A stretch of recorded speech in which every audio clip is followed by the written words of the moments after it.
Hello friends, मैं doctor Chhabra आज आपसे डिस्कस करूंगा हेयर लॉस के कारण। बाल क्यों झड़ते हैं वो जानने से पहले कुछ सिंपल हेयर लॉस के बारे में जानेंगे। फ्रेंड्स, टिपिकली एक आदमी के एक दिन में 100 बाल झड़ते हैं। अगर 100 बाल झड़े और 100 बाल आ जाए तो कोई प्रॉब्लम नहीं है। प्रॉब्लम तब आती है 100 बाल झड़ गए मगर वापस नहीं आए तो आपको गंजापन दिखने लग जाएगा। जेंट्स में खास करके यहाँ से हेयर लाइन आपकी रिसीड कर जाएगी, ऊपर की तरफ जाने लग जाएगी और यहाँ से भी बाल झड़ जाएंगे, एक एम शेप स्ट्रक्चर बन जाएगी और यहाँ से भी कई बार बाल झड़ जाते हैं। और आपने ये देखना है कि मेरे बाल कितने झड़ रहे हैं। आप ड्रेन पर, वॉश बेसिन पर, पिल्लो पर आप नजर रखें मेरे बाल बहुत नहीं झड़ रहे, या आप सिर पे देखें मेरे बाल थिन तो लग रहे, बाल झड़े हुए तो लग रही, डेंसिटी कम तो नहीं लग रही। अगर दोनों में से कोई बात है तो इसका मतलब आपको हेयर लॉस की प्रॉब्लम है, आपको इसकी ट्रीटमेंट की जरूरत है। अब बात यानी हेयर लॉस किस तरह के होते हैं। हेयर लॉस दो तरह के होते हैं फ्रेंड्स। पहला हेयर लॉस क्या है, एक होता है इसको बोलते हैं मेल पैटर्न एलोपेशिया या एंड्रोजेनिक एलोपेशिया। ये बहुत कॉमन है, ये मेल की निशानी है। उसमें क्या होता है कि आपके बाल, मैंने जो बताया था कि रिसीडिंग हेयर लाइन बन जाएगी, ये चले जाएंगे, ये चले जाएंगे, मेल पैटर्न एलोपेशिया की निशानी है। और दूसरा होता है एलोपेशिया एरेटा, उसमें बाल कहीं कहीं से चक्के चक्के बन के निकल जाएंगे, यहां से बन चले जाएंगे और कई बार आप मूंछों दाढ़ी में से भी चले जाएंगे। उसको बोलते हैं एलोपेशिया एरेटा।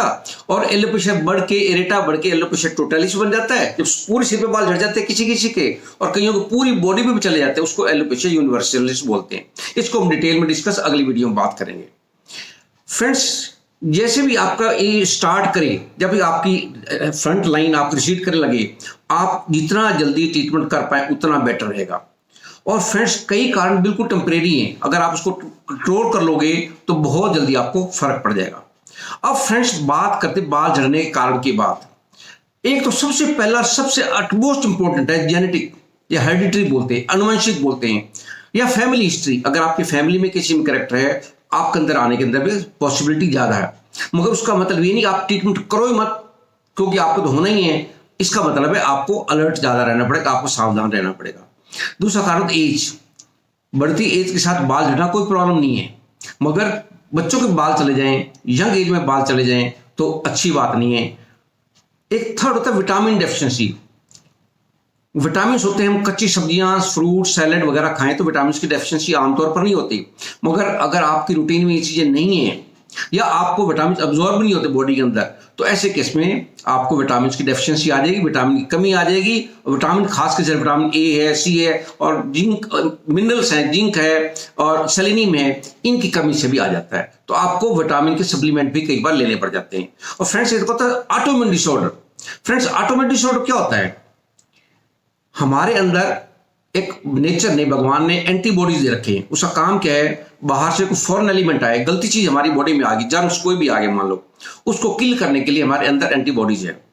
मगर उनका मेन काम क्या है, बाहर की चीजों को, एनिमी को मारना, दुश्मन को मारना। मगर क्या होता है, कई बार वो एंटीबॉडीज दुश्मन को न मार के अपने हेयर फॉलिकल्स को मारने लग जाते हैं, तो उससे ऑटोमेटिक डिसऑर्डर होता है। उसी वजह से एलोपेशिया एरेटा, जो मैं बोला चक्के बनते हैं, मैंने बोला था आपको भी, वो एलोपेशिया एरेटा का मेन कारण ऑटोइम्यून डिसऑर्डर ही होता है। फ्रेंड्स, फिर नेक्स्ट होता है थायराइड। अगर थायराइड है तो भी आपके बाल झड़ने की पॉसिबिलिटी बहुत ज्यादा हो जाती है। एक डैंड्रफ, आपको मालूम ही है, डैंड्रफ से भी होगा, ये भी एक बड़ा मेन कारण है। डैंड्रफ का ट्रीटमेंट टाइमली कर लेना चाहिए। एक आपका पेट खराब है, गैस्ट्रिक प्रॉब्लम है, आपको भले कॉन्स्टिपेशन हो, भले लूज मोशंस हो, उसकी वजह से हेयर फॉल का एक मेजर कारण है। और प्रेगनेंसी के बाद यूजुअली आपको मालूम है बाल चले जाते हैं, उसको सप्लीमेंट्स लेने पड़ते हैं। पीरियड्स डिसऑर्डर, खासकर पीरियड्स डिसऑर्डर हैं, रेगुलर नहीं है, इरेगुलर है, या खास तौर पर जब उनके पीरियड्स कम आते हैं या थोड़े समय के लिए आते हैं, उनको प्रॉब्लम ये ज्यादा होती है। या मेनोपॉज जब आने लगता है तब भी हेयर फॉल की प्रॉब्लम आ जाती है। और स्ट्रेस, टेंशन तो फ्रेंड्स हर चीज का कारण है। अगर आप स्ट्रेस लेंगे, टेंशन लेंगे, तो अब तो आप हेयर लॉस होने की पॉसिबिलिटी और भी बढ़ जाती है। स्ट्रेस भले इमोशनल स्ट्रेस हो या फिजिकल स्ट्रेस हो।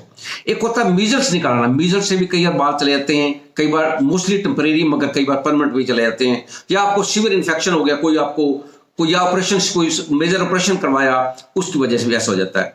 या आपने एक्सेसिव यूज ऑफ शैम्पूज, आपने शैम्पूज बहुत ज्यादा यूज करते हो, आपने ऐड देखी कि शैम्पू से बाल झड़ने रुक जाते हैं, आप एक के बाद दिन में एक बार 2 बार भी शैम्पू लगाने लग जाते हैं लोग, तो ये सोच के बाल झड़ने रुक जाएंगे। फ्रेंड्स ऐसा नहीं है, शैम्पू का लिमिटेड यूज करना चाहिए। फ्रेंड्स एक हेयर लॉस का कारण स्मोकिंग, आप स्मोक करते हैं, ऑब्वियसली आप समझ लें कि आपकी प्रॉब्लम हो सकती है। एक बॉडी हेयर, फ्रेंड्स आदमियों में जिनकी बॉडी पर बहुत ज्यादा बाल होते हैं, आपकी चेस्ट पर, आर्म्स पर, लेग्स पर, उनमें पॉसिबिलिटी पूरी होती है कि उनके हेयर के सिर के बाल झड़ने के चांसेस ज्यादा हैं। और फ्रेंड्स लैक ऑफ एक्सरसाइज, आप एक्सरसाइज करते ही नहीं, आपका लाइफस्टाइल बिल्कुल सेडेंटरी है, तो आपको तब भी प्रॉब्लम आ सकती है। और कई लेडीज में खास करके पर्मिंग और स्ट्रेटनिंग करवाती हैं, स्ट्रॉन्ग केमिकल लगवाती हैं, तो उससे कई बार परमानेंट हेयर लॉस हो जाता है, वो अवॉइड करें। और एक आयरन डेफिशिएंसी, एनीमिया होना एक बहुत कॉमन है, स्पेशली लेडीज के अंदर। आप अगर आयरन नहीं लेते हैं तो भी आप प्रॉब्लम होती है। एक विटामिन डी की कमी से भी आपका हेयर लॉस हो जाता है, और प्रोटीन की कमी से भी होता है। अगर आप डाइट में प्रोटीन, दालें वगैरह नहीं ले रहे हैं तो भी आपको ये प्रॉब्लम आ जाएगी। और कुछ लोग बॉडी बिल्डिंग के लिए स्टेरॉइड्स लेते, टेस्टोस्टेरोन लेते हैं, तो भी हेयर फॉल का कारण बन जाता है। और किसी आदमी को, किसी कैंसर के पेशेंट्स को कीमोथेरेपी करवानी पड़ती है, तो फ्रेंड्स तब तो हेयर लॉस होता ही होता है। और उसमें कूलिंग कैप लगवा लें तो कुछ हेयर लॉस कम हो जाता है। और स्कैल्प डिजीज है, जैसे सोरोसिस है या रिंगवॉर्म है, अगर ये आ जाए तो आप समझ जाएंगे कि आपको हेयर लॉस की प्रॉब्लम तो होगी।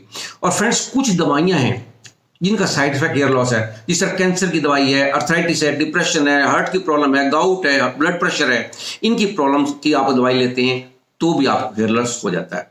और कई बार टेम्परेरी रीजन और टाइट हेयर स्टाइल्स है, बहुत आप टाइट बांध लेते हैं किसी डिजाइन बनाने के लिए, तो भी टेम्परेरी हेयर लॉस हो जाता है। और आप स्ट्रॉन्ग ब्लोअर यूज करते, हॉट ब्लोअर यूज करते हैं, बहुत गर्म या बहुत गर्म पानी से नहाते हैं, तो ये भी टेम्परेरी कारण बन जाते हैं।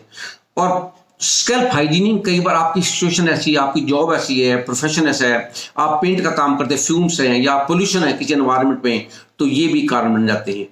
तो फ्रेंड्स मैंने आपको बहुत सारे कारण गिनवा दिए, ये जरूरी नहीं कि आपके अंदर सारे कारण हो, आपके अंदर कोई 1-2 कारण हो सकते हैं। कुछ कारण बहुत टेम्परेरी हैं, आप घर पर कर सकते हैं। आपके अंदर विटामिन कमी है, आप घर में सैलेड वगैरह खा सकते हैं। प्रोटीन कमी है, आप दालें वगैरह खा सकते हैं। आप टाइट हेयर स्टाइल है, आप कुछ लूज कर सकते हैं। आप साफ सफाई नहीं कर पा रहे, आपके एरिया में पोल्यूशन ज्यादा है, आप उसको सिर को डेली वॉश करेंगे या शैम्पू लगाएंगे, जो भी करना पड़े, आपको हाइजीनिक कंडीशन मेंटेन करनी पड़ेगी। और इस तरह बाकी जो टेम्परेरी कॉज हैं, अगर आप घर में कर लेंगे तो एज फार एज पॉसिबल पहले घर में करें। अगर नहीं हो तो डॉक्टर को कांटेक्ट करें। मैं ये एडवाइस करूंगा कि आपका हेयर लाइन जैसे झड़ने लगे, जितना जल्दी ट्रीटमेंट करेंगे उतने बेटर रिजल्ट आएंगे। जब हेयर फॉलिकल्स होते हैं, हेयर बाल झड़ने के बाद हेयर फॉलिकल्स कुछ हैं तो हेयर दोबारा रीग्रो कर सकते हैं, मगर वो चले गए तो दोबारा वो रीग्रो नहीं कर पाते। तो एक एज तक तो ये रिजल्ट आ जाते हैं, एक एज के बाद ये रिजल्ट आने मुश्किल हो जा सकते हैं। तो इसलिए मैं रिक्वेस्ट करूंगा एज फार एज पॉसिबल आप जितनी उम्र जल्दी में रिजल्ट ट्रीटमेंट लेंगे उतना ही आपको बेहतर रिजल्ट आएंगे। आज बस इतना ही, थैंक यू वेरी मच। और फ्रेंड्स अगर आपको वीडियो अच्छी लगी हो लाइक करना, फ्रेंड्स को शेयर करना और इसको सब्सक्राइब कर लेना, और हेयर में इससे रिलेटेड और भी आपको इंफॉर्मेशन मिलती रहेंगी। फ्रेंड्स हेयर लॉस का एक कारण होता है हार्मोनल इम्बैलेंस। वो हार्मोनल इम्बैलेंस कैसे होता है? मेल के अंदर एक मेन हार्मोन होता है टेस्टोस्टेरोन, टेस्टिस के अंदर टेस्टोस्टेरोन होता है, और थोड़ा सा मेल के अंदर भी थोड़ा सा फीमेल हार्मोन होता है। इसी तरह से लेडीज के अंदर मेनली फीमेल हार्मोन होता है, मगर थोड़ा सा टेस्टोस्टेरोन होता है। बाल झड़ने का मूल कारण टेस्टोस्टेरोन है, चाहे लेडीज हो या जेंट्स हो। वो कैसे होता है? फ्रेंड्स ये हेयर फॉलिकल्स हमारा बाल है और ये उसकी ब्लड सप्लाई है, ब्लड सप्लाई यहां जा रही है। टेस्टोस्टेरोन जो हमारी बॉडी में होता है, एक एंजाइम 5 अल्फा रिडक्टेस के साथ मिलके डाईहाइड्रोक्सी टेस्टोस्टेरोन बना देता है, इसको हम शॉर्ट बोलते हैं DHT। वो DHT क्या करता है, इस ब्लड सप्लाई के पाथ में रास्ता ब्लॉक करता है और ब्लड जाना बंद हो जाएगा। जब ब्लड जाना बंद हो जाएगा तो ये बाल ऐसे थे, ये 5DHT बना, इसका रास्ता ब्लॉक कर दिया तो बाल वीक होके ऐसे हो गए। अगर हम इस स्टेज पर ट्रीटमेंट कर लेंगे तो रिवाइव होके बाल ऐसे हो जाएंगे। अगर हमने ट्रीटमेंट नहीं किया, बाल फर्दर थिन होते हुए खत्म हो जाएंगे, झड़ भी जाएंगे और जो हैं वो कमजोर हो जाएंगे। फ्रेंड्स मेल में तो ये प्रॉब्लम है। अब क्वेश्चन फीमेल में क्या होता है, फीमेल में अंदर में कुछ टेस्टोस्टेरोन होता है, कभी कभी टेस्टोस्टेरोन की मात्रा ज़्यादा बढ़ जाती है, उससे डीएसटी ज़्यादा बनता है, उनमें भी ये प्रॉब्लम आ जाती है। सो डीएसटी प्रॉब्लम दोनों में, मेल में और फीमेल में, दोनों में आती है। तो फ्रेंड्स आप समझ गए होंगे ये डीएसटी इसके लिए रिस्पॉन्सिबल, हेयर लॉस के लिए रिस्पॉन्सिबल क्यों है।